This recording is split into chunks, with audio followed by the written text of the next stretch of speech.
কখনো এমন মনে হয়েছে যে কিচ্ছু ভালো লাগছে না, সব কিছু ছেড়ে ছুড়ে দিয়ে দূরে কোথাও চলে যাই? আমার মাঝে মাঝেই এমন মনে হয়। তাই আজ চললাম ভবতারিণী মায়ের দর্শনে। সকাল 8:30টার ট্রেন।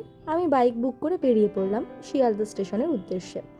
ওমা, দেখি দেবদীপ তখনও পৌঁছয়নি জানো। 8:25-এর ট্রেন। বাবু অটো থেকে নেমেছেন 8:30-এ। ভাগ্যিস ট্রেনটা লেট করেছিল। এদিকে টেনশনে আমার তো গলদঘর্ম অবস্থা। এই ট্রেনটা না পেলে আবার বেশ কিছুক্ষণ পর ট্রেন। এতক্ষণ এই গরমে না জাস্ট দাঁড়িয়ে থাকতে ইচ্ছে করে না। মনে মনে মাকে ডাকছি, মা প্লিজ ট্রেনটা যেন লেট করে। আর তাই হলো। মনে মনে ভাবছিলাম এত সকাল সকাল যাচ্ছি, হয়তো বেশি ভিড় হবে না। ও বাবা, এত বছর দক্ষিণেশ্বর যাচ্ছি, বাট সেই দিন ছিল রেকর্ড ভিড়। স্থানীয়রাও এত ভিড় দেখে অবাক হয়ে গেছে। এই প্রথমবার দেখলাম লাইন একদম ফেরিঘাটের ব্রিজ অবধি চলে গেছে, তার ওপর এই সাংঘাতিক রোদ।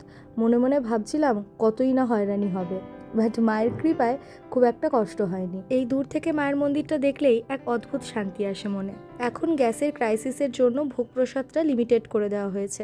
এই যে 46 নাম্বার স্টলটা দেখছো, আগে এখান থেকেই আমরা পুজো কিনতাম, আর কাকু আমাদের জন্য প্রসাদের কুপন কেটে রাখতো। আগের দিন রাত্রে ফোন করেছিলাম ওনাকে প্রসাদের কুপন কেটে রাখার জন্য, তো উনি বললেন এখন নাকি ওনাদেরকে কুপন দেওয়া হচ্ছে না, ভক্তদেরকে নিজে এসে কুপন কেটে প্রসাদ পেতে হবে। তাও আবার মাত্র 100 জন ভক্তই পাবে এই প্রসাদ। ফলত আমাদের কপালে তো প্রসাদ জোটেনি, তাই আমরা ফুড প্লাজাতে গিয়ে দই বড়া আর ছোলা বাটুরা অর্ডার করলাম। আমি এখন বাইরের খাবারটা একদম অ্যাভয়েড করছি, কিন্তু কি করব, প্রচন্ড খিদে পেয়েছে, তাই এর থেকে হেলদি অপশন আর কিছু পেলাম না। ছোলা বাটুরাটা কিন্তু দেবদীপ খেয়েছে। কাইবাগ দিয়ে ফেরার পথে একটা দোকান চোখে পড়লো, খুব সুন্দর সুন্দর কাঠের জিনিস বিক্রি হচ্ছে। আজ তোমাদের একটা মজার কথা বলি, শোনো।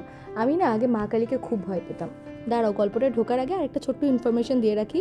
রিসেন্টলি অরুণ এই ডোনাট আইসক্রিমটা লঞ্চ করেছে, 10 টাকা দাম, ফাটাফাটি খেতে। Don't miss this. হ্যাঁ, তো যেটা বলছিলাম, মা কালীকে ভয় পেলেও যবে থেকে আমি মা শ্যামসুন্দরীকে দর্শন করেছি, তবে থেকে না মা কালী সম্পর্কে আমার ভয়টা কেটে গিয়ে একটা অদ্ভুত ভালোবাসা জন্ম নিয়েছে।